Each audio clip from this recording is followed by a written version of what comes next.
नमस्कार. मी आनंदी अवघडे. महाराष्ट्र अशा गटप्रवर्तक फेडरेशनच्या वतीनं महाराष्ट्रातल्या सर्व गटप्रवर्तक भगिनींचं अभिनंदन करते की आपण ऑक्टोबर-नोव्हेंबर 2023 मध्ये आणि जानेवारी-फेब्रुवारी 2024 मध्ये जे आंदोलन आणि संप केले, या आंदोलनामध्ये मान्य केलेल्या मागण्यांचं फलित जो गटप्रवर्तकांचा जी-आर प्रलंबित होता तो आज जी-आर निघाला आणि यामध्ये पूर्वी दिलेली 1000 ची वाढ आणि आज जो जी-आर निघाला त्याप्रमाणे 4000 रुपयाची वाढ गटप्रवर्तकांना आज जी-आर निघाल्याप्रमाणे मिळणार आहे.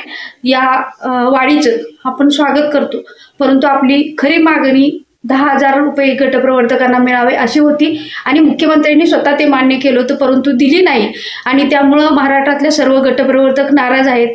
परंतु आचारसंहितेच्या तोंडावर जी वाढ मिळालेली आहे ती आपण स्वीकारावी आणि भविष्य काळात ज्या नवीन येणारं सरकार आहे या सरकारकडे आपण आपल्या गटप्रवर्तकांचा समायोजनाचा मुद्दा आणि मानधनवाढीचा मुद्दा हे दोन्ही मुद्दे घेऊन आपण पुढे लढत राहणार आहोत. त्यामुळे महाराष्ट्रातल्या कुणीही गटप्रवर्तकांनी नाराज न होता कृती समिती आणि CITU संघटना आपल्यासोबत आहे आणि त्यामुळे आपण जो प्रश्न हातात घेतो तो सोडवतोच आणि त्यामुळे कोणीही नाराज न होता आपण संघटनेवर विश्वास ठेवून निर्धारणार आहोत आणि आपली लढाई ही संपलेली नाही.